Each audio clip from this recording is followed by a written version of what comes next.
بسم اللہ الرحمن الرحیم۔ دل۔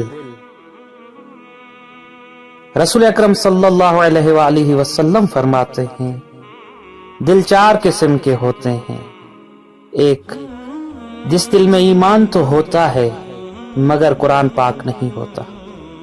2، جس دل میں قرآن پاک تو ہوتا ہے مگر ایمان نہیں ہوتا۔ 3، جس دل میں ایمان بھی ہوتا ہے اور قرآن پاک بھی۔ 4، جس دل میں نہ ایمان ہوتا ہے اور نہ ہی قرآن پاک۔ اب جس دل میں ایمان ہو اور قرآن پاک نہ ہو وہ دل ایسے پھل کی مانند ہے جس کا ذائقہ تو اچھا ہوتا ہے مگر اس میں خوشبو نہیں ہوتی۔ جس دل میں قرآن پاک ہو اور ایمان نہ ہو تو وہ ایسے پھل کی مانند ہے جس میں خوشبو تو ہوتی ہے مگر اس کا ذائقہ کڑوا ہوتا ہے۔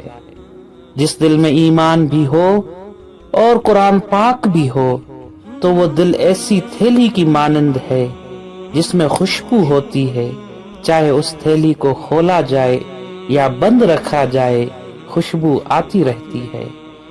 لیکن جس دل میں نہ ایمان ہو اور نہ ہی قرآن پاک تو وہ ایسے ہنتل کے کڑوے پھل کی مانند ہے جس کی بو بھی خراب ہوتی ہے اور ذائقہ بھی۔